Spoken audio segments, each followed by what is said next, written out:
Assalamualaikum warahmatullahi wabarakatuh. Selamat pagi anak-anak kelas 10 MIA dan 10 IIS. Pada pertemuan kali ini kita akan bahas materi tentang debat ya. Materi terbaru kita di semester 2. Jadi pasti kalian pernah berdebat ya sama teman-teman. Tapi kalian harus paham juga nih, debat itu seperti apa sih ya. Baik, ibu akan jelaskan. Nah, dari segi pengertian, debat adalah kegiatan adu argumentasi antara pihak yang berpandangan afirmatif dan negatif, pihak yang mendukung topik atau mosi, dan pihak yang tidak mendukung topik.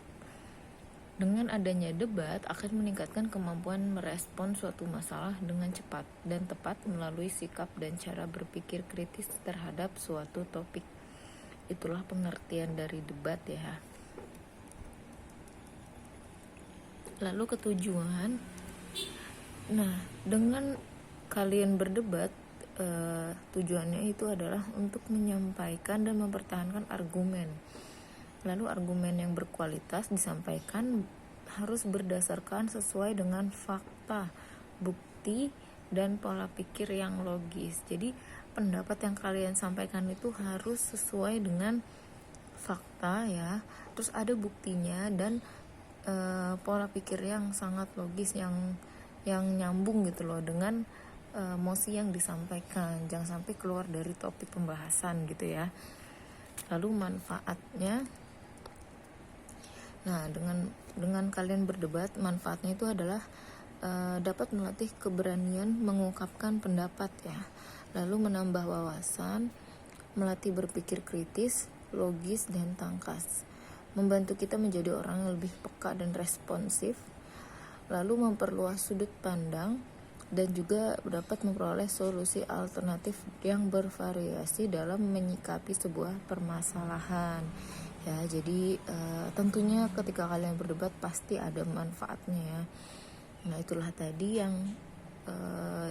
manfaat yang bisa kalian dapatkan ketika kalian berdebat. Lalu unsur-unsurnya. Nah, dalam debat itu ada unsur-unsurnya. Siapa saja? Oke, perhatikan. Di sini ada 7. Yang pertama ada mosi, yang kedua tim afirmasi, 3 tim oposisi, 4 tim netral, 5 penonton, 6 juri, dan 7 moderator. Berikut penjelasannya. Jadi mosi adalah topik yang diperdebatkan.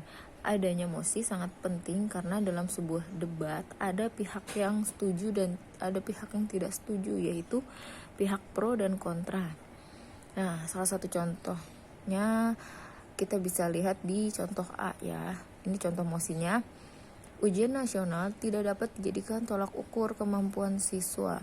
Nah, dari sinilah tim pro atau kontra akan merespon mosi yang diberikan ya.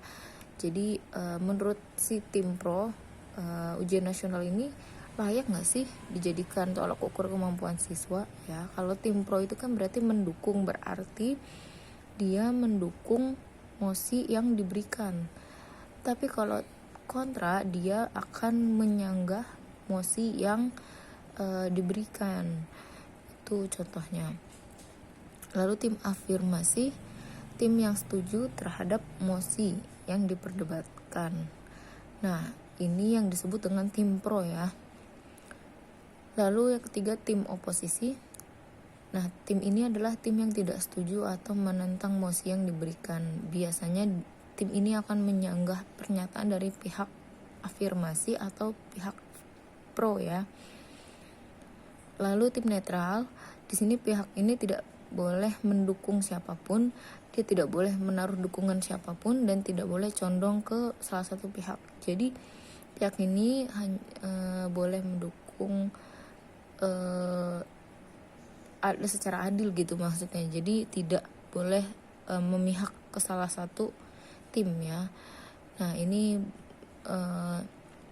pihak ini memberikan dukungan kedua sisi, baik sifatnya dukungan atau sanggahan. Jadi tidak memihak ke salah satu ya. Jadi secara adil.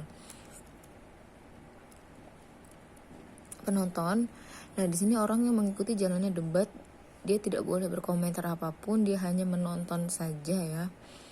Lalu ada juri. Dalam debat itu pasti ada juri ya.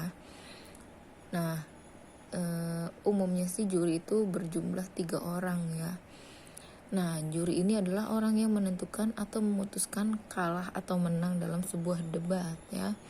Jadi segala sesuatunya diputuskan oleh juri, bukan dari moderator ya. Nah, moderator sifatnya ini adalah orang yang memimpin dan membantu jalannya perdebatan. Nah, dia ini tugasnya mencakup pembacaan aturan debat, memperkenalkan pihak-pihak yang terlibat, dan menyampaikan mosi. Nah, ini tugas moderator. Jadi moderator tidak boleh memutuskan kalah atau menang. Dan yang terakhir adalah penulis. Nah, ini orang yang menulis ringkasan debat. Jadi